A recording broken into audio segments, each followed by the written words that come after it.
उमर हयात खान, आपसे एक और खबर के हवाले से अपडेट लेना चाहेंगे। वफाकी वज़रा अब्दुल अलीम खान और जाम कमाल ने पाक चीन तिजारत से भी अपडेट कीजिएगा। वफाकी वजीर और अब्दुल अलीम खान और जाम कमाल उन्होंने पाक चीन तिजारती उमूर पर आला जो ब्रीफिंग इजलास है वो मुनक़िद किया और चीन और पाकिस्तान की कंपनियों के मामले जॉइंट वेंचर्स के लिए हिकमत अमली को जो है वो हतमी शक्ल दी है और पाकिस्तान 7 बड़े शोबों में सरमायाकारी के लिए चीनी कंपनियों को मदऊ करेगा। ये कहना था वफाकी वजीर जो सरमायाकारी बोर्ड अलीम खान है।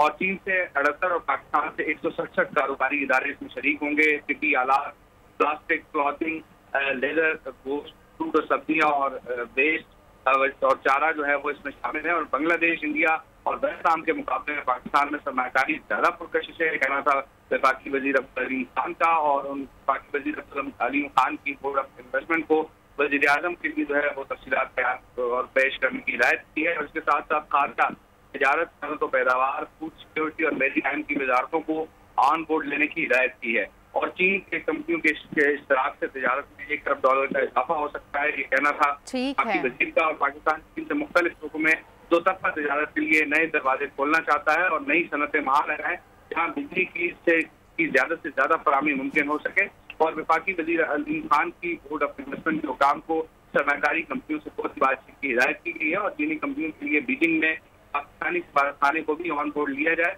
और वफाकी वजीर तिजारत जाम कमाल की भी चीनी कंपनियों और तिजारत के हवाले से तफसीली बातचीत हुई है। और वफाकी वजीर जाम कमाल, बहुत शुक्रिया उमर हयात खान। सब्सक्राइब करें और बेल दबाएं ताकि कोई खबर रह न जाए।